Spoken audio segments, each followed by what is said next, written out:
欢迎大家来到老爸的时光，把美食带进你的厨房。今天给大家分享一道入口即化的曲奇饼干，材料都是超市很容易买到的，而且是两种做法，一种是简易的，家里既没有烤箱也没有工具，只有空气炸锅，怎样去做？第二种就是正儿八经的做法了，两种做法满足不同家庭的需求，这样逢年过节家里来客人了，咱自己做点饼干是又有新意又好吃。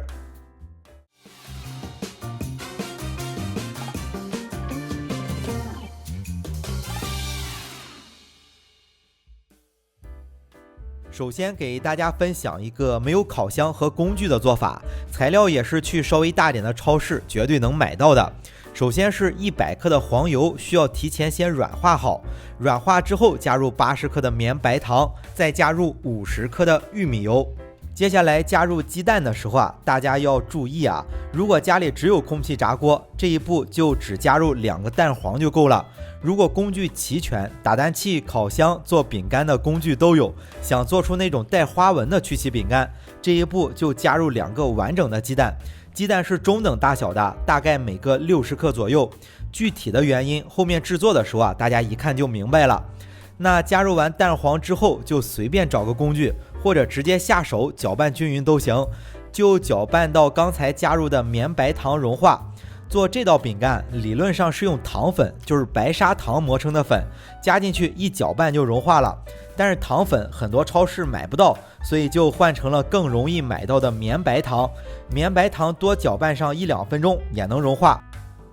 那搅拌到白糖融化之后，最后是加入250克的面粉，用低筋面粉最好，或者是家里做包子馒头的中筋粉也行。加入面粉，把材料简单的揉均匀就行了。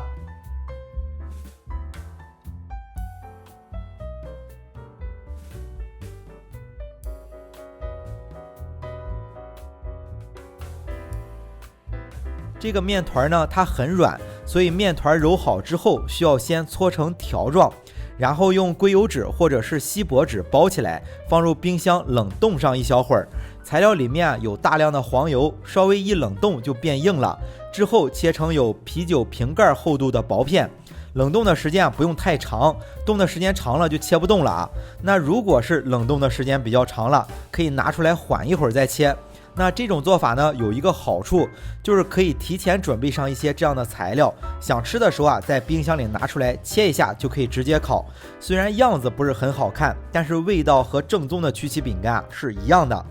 切好之后就直接放入空气炸锅，也不用在里面垫东西就直接放在架子上就行。空气炸锅是定到160度，烤12到15分钟，看着焦黄上色就算烤好了。那如果是想做这种带花纹的曲奇饼干，就需要有这种做蛋糕饼干专用的袋子和花嘴，把材料挤出来。所以刚才加入鸡蛋的时候如果是想做这种，就是加入2个完整的鸡蛋，材料得稍微稀一点才能挤出来。这样咱们在搅拌的时候最好也是用这种打蛋器了优点就是比刚才的做法口感更松软一点，但是它不能像刚才一样把材料冷冻在冰箱里。那烤箱的温度设定是呢，也是160度，烤12到15分钟，看着焦黄上色就行了。